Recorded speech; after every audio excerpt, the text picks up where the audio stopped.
केसो कह कबीर से पूछे बाता भी नहीं, गरीबदास क्यों उतरे ऐसे मुल्क मलीने। अब केसो रूप में केसो कहता है परमेश्वर कबीर जी से कि हे परमेश्वर, इसे गंदे लोक में क्यों आए आप इनका भलाचा हो रही है, आपका लठ मारे, डले मारे, गुंडा कहे, आपको मारना चाहे, इसे गंदे मलिन लोक में क्यों उतर आए तुम, इसे सुंदर लोक न छोड़ कर सतलोक ने। खान पान की इच्छ जीत नहीं अधर विमाने, गरीबदास यो लोक जीवे छाड़ा मुल्क अमाने। सिकल बिकल सब इस लोक में पाप पुण्य व्यवहार, गरीबदास के सो कहे कैसे रहने तुम्हारे। इसमें रह क्यों कर रहे हो गंदे लोक में परमात्मा आप है। नहीं अधर सरवरता हाँ नहीं अधर कोई बाग, गरीबदास के सो कहे क्यों नहीं देते त्याग। अब छोड़ दो इसने, चलो चलेंगे अपने सतलोक में। नहीं फुहारे गगन में नहीं मानसी गंग, गरीबदास जग देख कर हमरा चितमन भंग। नहीं नगर है नूर के नहीं बगर तस्हीर, गरीबदास के सो कहे तुम क्यों रहो कबीर। धन कबीर कुर्बान जा ऐसी रहन तुम्हारे, गरीबदास के सो कहे छोड़ गंद संसार, के छोड़ इस गंदे संसार ने, चलो वहां चलेंगे। धन कबीर कुर्बान जा पल पल चरण जुहार, गरीबदास तो क्यों तजे वह हीरे लाल पहाड़। या पौमी है छार की या मृत परोसी पिंड, गरीबदास के सो कहे चरण धरे सिर दंडे। कहते इस पृथ्वी तो पा रखे तो भी पाप लगते हैं, इतने जीव मरे एक कदम में मनुष्य एक। कहते हैं पृथ्वी ऊपर पग जो धारा, करोड़ जीव एक दिन में मारे। परमात्मा कबीर जी भी समझा रहे थे उसको, धर्मदास जी को। तो ऐसे गंदे लोक में तुम पुण्यों की इच्छा करते हो या पैर टेकते पाप हुए, क्योंकि काल आपको पाप और पुण्य में बांध के यहाँ रखता है। और कबीर जी के पास वो मंत्र है सार नाम, जो दास आपको देगा, वो आपके पापों का नाश कर देगा, फूक देगा, उनको नष्ट कर देगा, तब हम स्वच्छ होकर चलेंगे। धन कबीर कुर्बान जा पल पल चरण जुहार, ये पौमी है छार की मृद परोसी पिंड, गरीबदास के सो कह है या चरण धरे सिर दंड। सुन कबीर इस धरनी पर तुम ना धरियो पाव, गरीबदास बॉडी बहुत यहाँ रहत सतभाव। अब क्या बता रहे हैं, यानी केसों के माध्यम से प्रश्न कर रहे हैं और वहाँ की व्यवस्था बता रहे हैं। इसे गंदे लोक में आप क्यों रह रहे हो, आपका तो वहाँ सतलोक है, वहाँ इसे ठाठ हैं, दूधों की नदी चलती हैं, सुंदर अमृत आहार वहाँ पर है, आपकी तागे यहाँ पर, चलो अपने उस लोक में। यानी वहाँ उपस्थित जनों को समझा रहे हैं कि ये छोटा आदमी नहीं है जिसको तुम एक जुल्हा मान रहे हो। और पुण्यात्मा उस समय, और जो व्यक्ति इतना धन लेकर आया है केशव और वो उसको सराह रहा है, तो आम व्यक्ति प्रभावित होता है कि भाई सचमुच कोई न कोई शक्ति इसमें है। तो उस गोष्ठी का आधार ये था परमात्मा का कि ये मेरी प्यारी आत्मा मुझे ऐसे ही पहचान ले और मेरे से उपदेश ले लें और इनको हमेशा मंत्र दे दूं, इनके पुण्य बढ़ जाएं। और ऐसा ही हुआ। अब उन्होंने सोचा था तो इनको भगा दूं कबीर जी को, वहाँ लाखों व्यक्तियों ने परमात्मा से उपदेश लिया कर बद्ध होकर उस भंडारे के बाद। बनारस में, काशी में तो लाइन लाएगी लोगों की, रोज नाम लेने वाले की, और परमात्मा लाखों की संख्या में प्रभावित होकर कबीर जी से उपदेश लिया। अब कबीर परमेश्वर बोले मैं किस लिए आया हूँ, सुन ले भाई मेरी बात। अब वो दोनों की वार्ता से उपस्थित जनों को वास्तविकता बताना चाहते थे परमात्मा।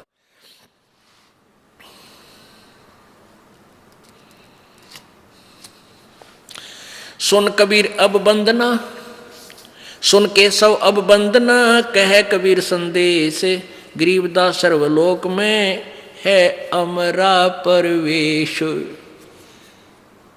अब परमात्मा कहते हैं सुन ले केशव, पूरे विश्व, पूरे सभी ब्रह्मांडों में मेरा ही हुक्म चलता है। हम अमान अवगत पुरुष और चुंबक जो चमकारे, गरीबदास लोहा फिरे हमरे अधर आधार। लोहे रूपी देह है ये चुंबक रूपी प्राण, गरीबदास दोहों से बगल शब्द अतीत अमान। जब हम खींचे प्राण को दम मिले दरिया वे, गरीबदास पिंडा पड़े सुन के श्वास मिल जावे। सुन हमारा रूप है हम हैं सुन से न्यार, गरीबदास प्राण को हम ही जोहनहार। अब क्या बताते हैं, परमात्मा बता रहे हैं कि हाड चाम की देह में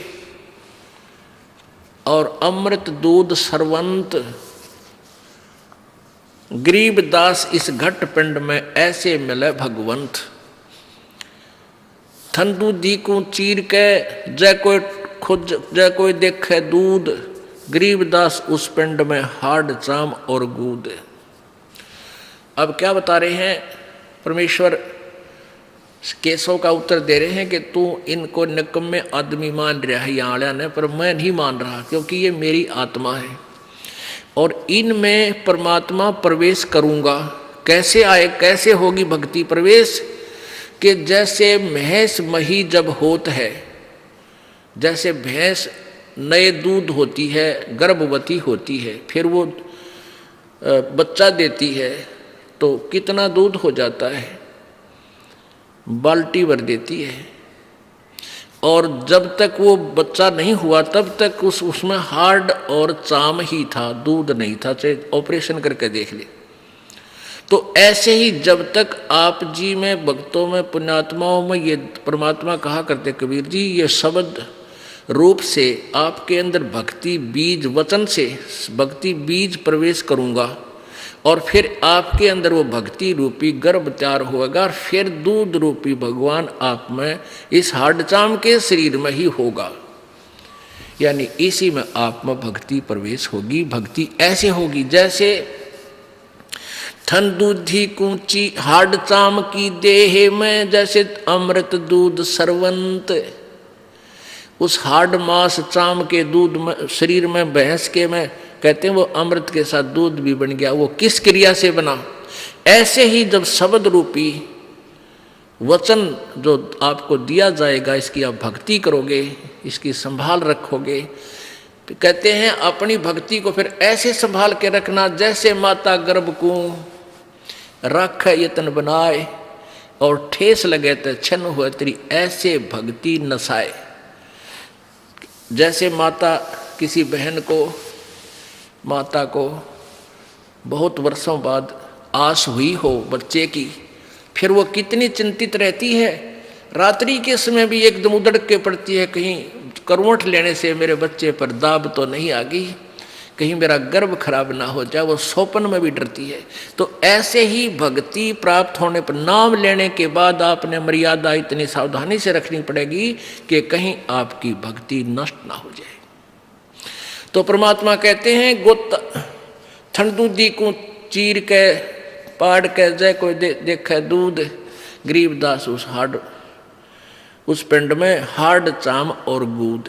यदि वो बच्चा नहीं जन्मा हो तो उसने चाहे चीर का ऑपरेशन करके देख ले, उस भैंस में दूध नहीं पावे। ऐसे ही भक्तिहीन प्राणी जब तक है तब तक ये हाड चाम का पुतला ही शरीर है, और जब इसको परमात्मा की दया से उपदेश सत्य भक्ति पूर्ण संत से प्राप्त हो जाती है, फिर इसी हाड चाम के पुतले में परमात्मा प्राप्त हो जाता है। अब क्या बताते हैं,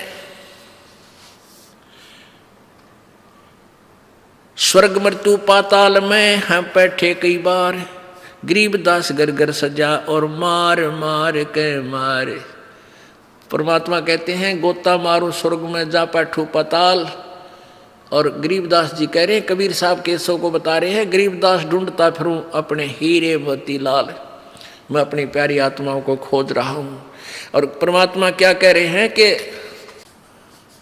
स्वर्ग मृत्यु पाताल में, ये मृत्यु लोक, ऊपर स्वर्ग लोक, नीचे पाताल लोक, इनमें कहते हम कई बार गए, और ये भोले आदमी मेरे पीछे पड़ देने को मार मार, इसका मार नकम्मा है, ये मेरे बच्चे मेंटल बना दिए इन नकली काल के दूतों ने, संतों ने, महंतों, पंडितों और काजियों ने। हमारी जात अपूर्वी पूर्व रैन हमार, गरीबदास कैसे जुड़ा ये पश्चिम के कातार। हम पूर्व ठेठ के उतरे ओगट घाट, गरीबदास जीव दक्षिण के यो नहीं मिलती साट। हम पूर्व के पूर्वी उत्तर देश उतरंत, गरीबदास जीव दक्षिण के यो नहीं संग चलंत। अब क्या बताते हैं कि जैसे दक्षिण भारत के जो व्यक्ति हैं और उत्तर भारत वालों से उनकी ना तो कोई कल्चर मिलता, ना उनकी बोली मिलती, तो परमात्मा कहते हैं कि हम हैं पूर्व के पूर्वी, हम तो सतलोक के रहने वाले हैं और उत्तर देश उतरंत हम इस भारतवर्ष में आते हैं। और गरीबदास जीव दक्षिण के यो नहीं संग चलंत, यानी ये मेरी भाषा न समझते को ना, जो मैं कहना चाहता हूँ ये समझ नहीं पा रहे, इसलिए मेरा पीछे पड़ रहे, मारो मारो, ये तो झूठ बोला है, झूठ बोला है। जिन हमारी सीख लई काटे काटे जम जंजीर, गरीबदास के सौ सुने हैं ऐसे कहे कबीर। के कबीर जी कहते हैं जिन्होंने मेरी शिक्षा ले ली उनके जम के जंजीर बंधन काट दिए, और गरीबदास के सौ सुने ऐसा कहे कबीर। फिर बाजी वेदना रची वैनी जीव अवंत, गरीबदास सतलोक में वो अमर पटा पावंत। कि जो मेरा सत भक्ति ले लेंगे, कबीर जी कह रहे हैं, वो फिर दोबारा लौटकर संसार में नहीं आएंगे, अमर लोक में अमर पटा यानी फॉर एवर के लिए अधिकारी हो जाएंगे। अब जैसे गीता जी अध्याय नंबर 15 के, गीता जी अध्याय नंबर 4 के श्लोक नंबर 5 में गीता ज्ञानदाता कहता है, मेरे और तेरे अर्जुन बहुत जन्म हो चुके, तू नहीं जानता मैं जानता हूं। इससे सिद्ध है कि गीता ज्ञान दाता भी नाशवान है, इसके भी जन्म मृत्यु होती है, तो इसके उपासक भी नाशवान ही, अमरपटा नहीं हो सकता उनका। फिर वो अपने मंत्र बताता है 8वें अध्याय के 13वें श्लोक में कि मेरा ओम मंत्र है। गीता जी अध्याय नंबर 17 के श्लोक नंबर 23 में पूर्ण परमात्मा सच्चिदानंद घन ब्रह्म के लिए बताया कि उसका 3 मंत्र का जाप है, ओम तत्सत। ये तत् और सत सांकेतिक हैं, वो और मंत्र है, ये दास बताएगा। गीता जी अध्याय नंबर 15 के श्लोक नंबर 1 से 4 में कहा है कि जो गीता जी अध्याय नंबर 4 के श्लोक नंबर 34 में जिस तत्वदर्शी संत के विषय में कहा है, वो तत्वदर्शी संत की पहचान ये है कि जो उल्टे लटके हुए संसार रूपी वृक्ष को विस्तार से बता देगा, उसका तना क्या है, डार कौन भगवान है, टहनी कौन है, शाखा कौन है, पत्ते क्या है, तो वो तत्वदर्शी संत है। उस तत्वदर्शी संत की प्राप्ति के उपरांत उस परमेश्वर के परम पद की खोज करनी चाहिए, जहां जाने के बाद फिर लौटकर ये जीव संसार में नहीं आते, अर्थात वो पूर्ण रूप से अमर हो जाते हैं। वही परमात्मा कबीर जी अपने विषय में बता रहे हैं कि मैं वो भक्ति देता हूं, वो फिर दोबारा इस संसार में वो प्राणी नहीं आएंगे। जिन हमारी सीख लई काटू जम जंजीर, गरीबदास के सब सुने ऐसे कहे कबीर। फिर बाजी वेदना रची वह नहीं जीव अवंते, फिर नहीं आते हो गरीबदास सतलोक में वो अमर पटा पावंते। अब परमात्मा क्या कहते हैं आखिर में, अनंत कोट बाजी जहां सतलोक में, और ये सारे ब्रह्मांड कहते हैं मैंने रचना की, कबीर जी कह रहे हैं। अंत कोट बाजी जहां ये रचे सकल ब्रह्मंड, कहे कबीर मैं के करूं यू काल करे जीव खंडे। मैं इतना समर्थ हूं, सारे ब्रह्मांड मैंने रचे हैं और सब रचना मैंने की और सब सुख मैं दे सकता हूं इन बच्चों को, पर मैं क्या करूं, ये काल मेरी प्यारी आत्माओं को खंड करवा देता है, नकली संत भेज के, दूत भेज के उनको बहका देता, क्योंकि पहले अशिक्षित थे सभी, और परमात्मा लाखों को नाम देकर आते, उसमें से 20-30 हजार वो दूसरे दूत बका बकू का छोड़वा देते कि तो ऐसे बकता है, ये जादूगर है। तो परमात्मा कहते हैं, गरीबदास यानी कबीर साहब बोल रहे हैं, कह कबीर मैं क्या करूं, यू काल करे जीव खंड, ये मेरे जीवों को मुझसे तोड़ लेता है, मेरे बच्चों को मेरे ऊपर टिके नहीं, विश्वास नहीं बनने देता। तो पुण्यात्माओं, अब ये समय चुना था प्रभु ने कि जब बिचली पीढ़ी आवेगी तब शिक्षा का प्रचार खूब होगा, और मेरे बच्चे मेरे सब सदग्रंथों में मेरी महिमा देख कर मुझे पहचान लेंगे और मेरा विश्वास करके अपना कल्याण करवा लेंगे। तो पुण्यात्माओं, परमात्मा कहते हैं, समझा है तो सिर दर पाओ, भौर नहीं रे ऐसा दाओ। यदि आपके ये बात समझ में आ गई कि पूर्ण परमात्मा कबीर जी हैं, उनके पूर्ण संत से ही उपदेश लेकर आपका पूर्ण मोक्ष हो सकता है, अन्यथा नहीं। तो फिर बाट क्या की देखे, समझा है तो सिर धर पाओ, सिर पे पांव रखना, खूब स्पीड तो भागना, जैसे कोई आपत्ति में भागता है आदमी, पीछे बहुत भयंकर आपत्ति हो, और सिर पे पांव रखना यानी बहुत तेज दौड़ना। कहते हैं इस भक्ति मार्ग में इतनी स्पीड पकड़ जा, सिर पर पांव धर ले और निकल जाए गंदे लोक से, चलो सतलोक में। बोलो सतगुरुदेव।